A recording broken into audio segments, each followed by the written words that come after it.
Namastê, irmãos e irmãs. Hoje vamos falar sobre algumas situações controversas que eu tenho observado na mídia. Então, dentro da minha experiência de 36 anos como oficiante geral da Ordem Esotérica do Sétimo Raio, eu gostaria aqui de esclarecer alguns pontos.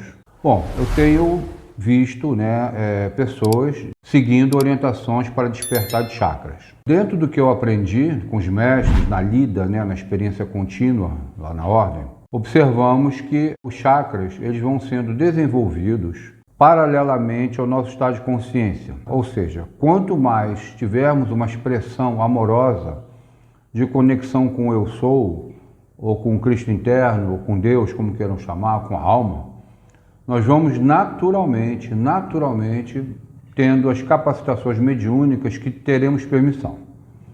Se você desenvolve algum centro de força, algum chakra, antes de você ter atingido esse nível de consciência, a chance de alterar o seu psiquismo é imensa, quase que 100%, porque você vai estar num par e passo diferente, você vai estar ativando uma consciência de chakra sem ter a consciência de alma. E aí você com certeza vai ter questões ligadas a problemas de psiquismo, como a gente atende lá na Ordem várias pessoas por mês. Volto a dizer, o nosso atendimento lá gira em torno de 1.000 pessoas por mês que a gente atende. E dentro desse número de pessoas, observamos que algumas ficam buscando atalhos para desenvolvimento de clarividência, percepção de clareaudiência, enfim, capacitações mediúnicas diversas, que vêm do centro de força. Muitas vezes temos que consertar essas interações que são imaturas. Então veja, quando você tem uma conexão da pineal com o centro Sahasrara, que é o chakra coronário, você desenvolve naturalmente as capacitações da mente intuitiva. A intuição, que é a mente intuitiva, ela realmente vem dentro de um modelo, que é como uma ancoragem de uma energia metafísica descendente com relação a uma energia física ascendente.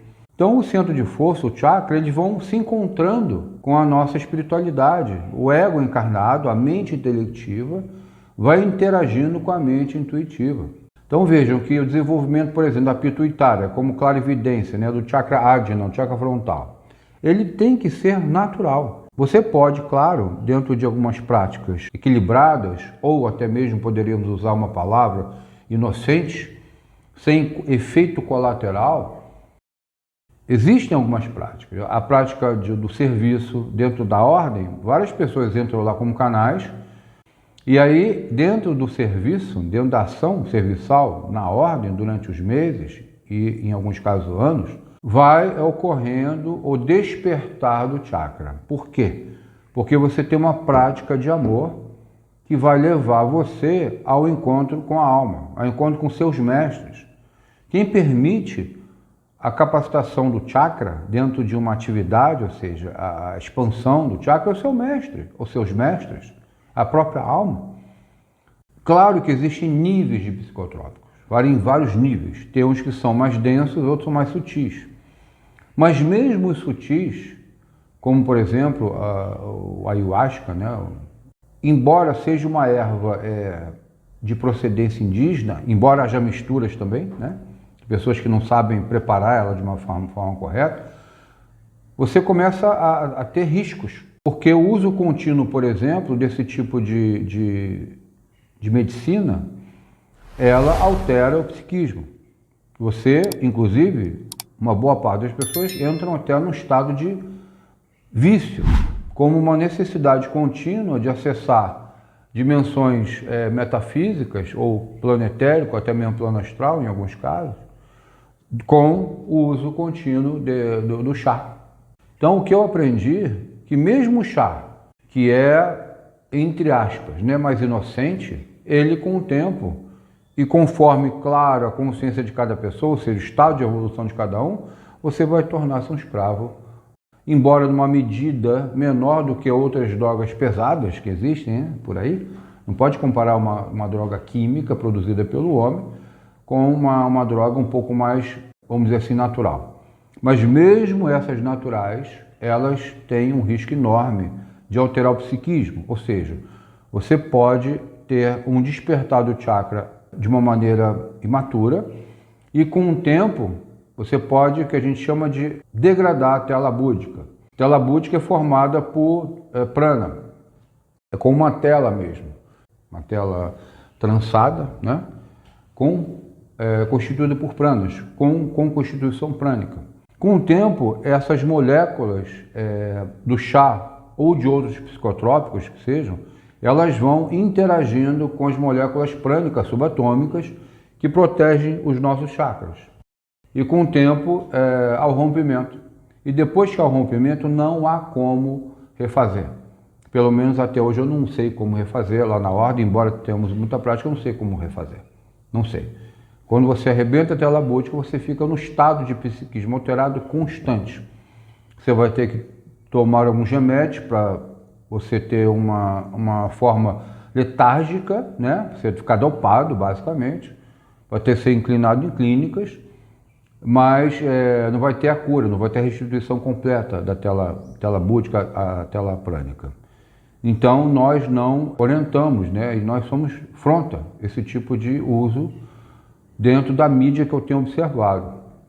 Alguns comentam, mas os índios usam há séculos, tal.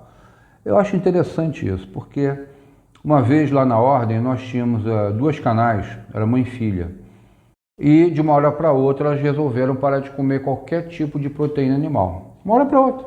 Se elas vivessem numa cultura indiana, que dentro da religião, desde que você nasce, que o teu corpo é adaptado àquela estrutura, aquela falta daquela proteína animal, a gente entende, porque o corpo ele se adapta.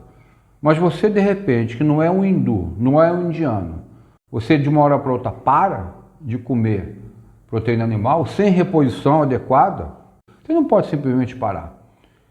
Então é muito cultural isso. O índio, desde que ele nasce, né, em algumas regiões, eles utilizam de determinadas folhas, até como coca, etc, mas dentro de uma cultura, dentro de um equilíbrio, dentro de um respeito. Você é um homem branco.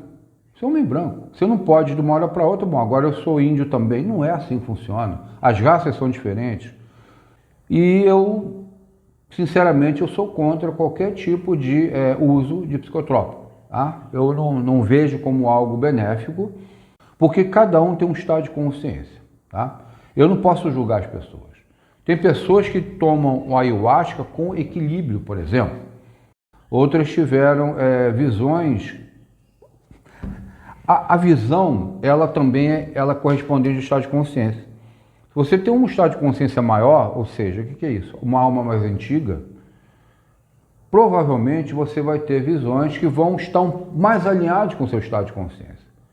Se você é um ser mais primitivo, que é uma alma mais moderna, como eu chamo, você vai ver figuras correspondentes a esse estado de consciência, ou seja, figuras que têm um aspecto medonho, tem um aspecto amedrontador. E aí é pior ainda, porque vai causar trauma, né?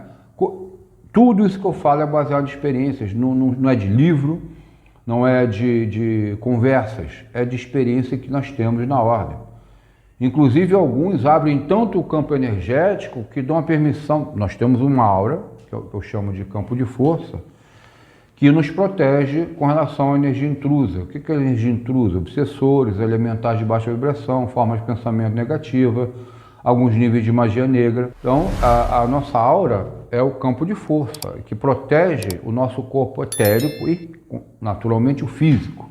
Né? Protege nossas glândulas, nossos órgãos, nossa mente. Então, com o tempo, você existe esse risco enorme de abrir mais o teu campo de força, abrir no sentido de deixar ele mais permeável. As moléculas prânicas se afastam mais, isso assim falando de uma maneira rápida, né? Porque isso é um assunto longo, mas imagine, você tem um conjunto de moléculas prânicas que estão fechadas. Quando elas vão abrindo, elas ficam mais permeáveis. Permeáveis aqui, essas chamadas energias intrusas. Esses seres que se aproximam, entram dentro do nosso campo energético e grudam no nosso corpo etérico.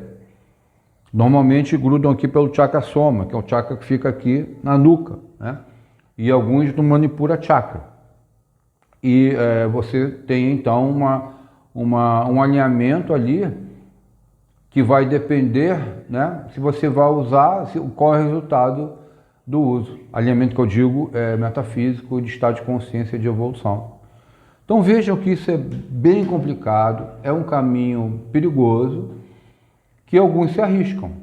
E aí eu vejo, na grande maioria, resultados nefastos, né? Resultados que não vão trazer nenhum tipo de evolução, pelo contrário, vão trazer dificuldades psíquicas, mentais, emocionais e, em alguns casos, até existe somatização em alguns órgãos. Você fica literalmente doente, você vai parar no hospital. Agora, as formas naturais, como eu citei agora há pouco, nós temos o serviço, que é a ação ao próximo, altruísmo, isso é um bom desenvolvimento, desenvolve rápido. Práticas de interação com os elementais, ou seja, estar na natureza constantemente, dentro do possível. Alimentação fundamental, é o que você come a nível energético. Pensamentos com frequências altas, vigiar seus pensamentos, bons atos e boas palavras. Que a retidão, que Buda já ensinou isso inclusive, isso não é novidade para ninguém, né? É o caminho reto, é o caminho da retidão, pensamento, ato e palavra. Com isso você tem um desenvolvimento dos chakras mais rápido, mais efetivo. Agora, como medidas que podemos usar sem contraindicação, sem efeito colateral, podemos usar algumas técnicas com os cristais, que são elementares, que vão nos auxiliar a desenvolver. Essas técnicas não há como eu ensinar agora, são técnicas que desenvolvemos na ordem, mas isso tem a ver com geometrias sagradas, com a utilização dos cristais em pontos de energia, ou seja, nos chakras. Eles podem sim aumentar a capacitação mediúnica mediante uma troca com o elemental. É como se o elemental colocasse energia no chakra e aí então ele tem uma condição maior, porque ele vai ter mais prana, e ele então, tendo mais prana, ele torna-se um pouco maior. A aquisição prânica via elementais ajuda bastante. Tentei aqui resumir o mais rápido possível dentro da nossa experiência de 36 anos nos ofícios, de uma forma prática com os mestres. Namastê.